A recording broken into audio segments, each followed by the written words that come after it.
গাজীপুরে আহত একজন শিক্ষার্থীর মুখে যেটা শুনলাম, যে সে বলছে যে তারা যখন সেখানে গেছে এবং এলাকাবাসী তাদেরকে ঘিরে ফেলার পর যখন নিশ্চিত হয় যে সে একজন ছাত্র, তখনই তার উপরে বেধড়ক তাকে পিটানো হয় এবং তাদের কয়েকজনকে এলাকাবাসী ধরে নিয়ে মসজিদের ছাদে নিয়েও তাদেরকে এলোপাতাড়ি মেরেছে।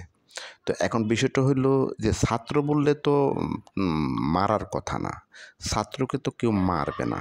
হ্যাঁ, তো তোমরা ছাত্র পরিচয় দেওয়ার পরে তোমাদেরকে কেন হলো আপনার এলাকাবাসী মারলো, এইটাও তো একটা মানে বিতর্কিত বিষয়, তাই না? তো তোমরা যে কর্মকাণ্ডগুলি ইদানিং করতেছো, তো দিকটা এখন ভাবতেছে যে তোমরা ওখানে যাওয়া মানে হলো তোমরা ভাঙচুর করতে গেছো। তোমরা বঙ্গবন্ধুর বাড়ি পুড়িয়েছো সারা বাংলাদেশে, এখানে সেখানে অসংখ্য ঘরবাড়ি হইলো লুট করছো ছাত্র জনতার পরিচয়ে।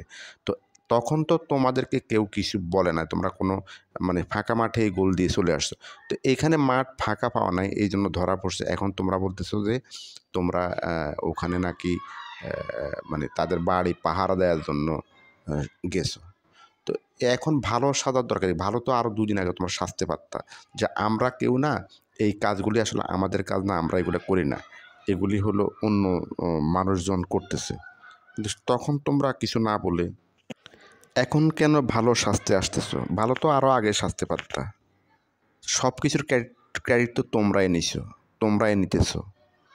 হ্যাঁ, গত 2 দিন যাবৎ যা কিছু হইল, তো তোমরা তখন কেন বলতে বলো নাই যে না আমরা ভালো, আমরা ছাত্র, আমরা এগুলি করি না। তখন সেই ক্রেডিটটা তো তোমরাই নিলা। সারা বাংলাদেশে তোমরা যা কিছু করছো, অসংখ্য মানুষের ঘর বাড়ি পোড়াইছো। তো মানুষ তো তোমাদেরকে দেখলে এখন হলো জমের মতো মনে করবে। যে মানুষ এখন ছাত্র নাম শুনলে মনে করে যে জম আসছে, ওরে বাবা বড় জম। তোমাদের কলঙ্ক তোমরাই রটাইতেছো।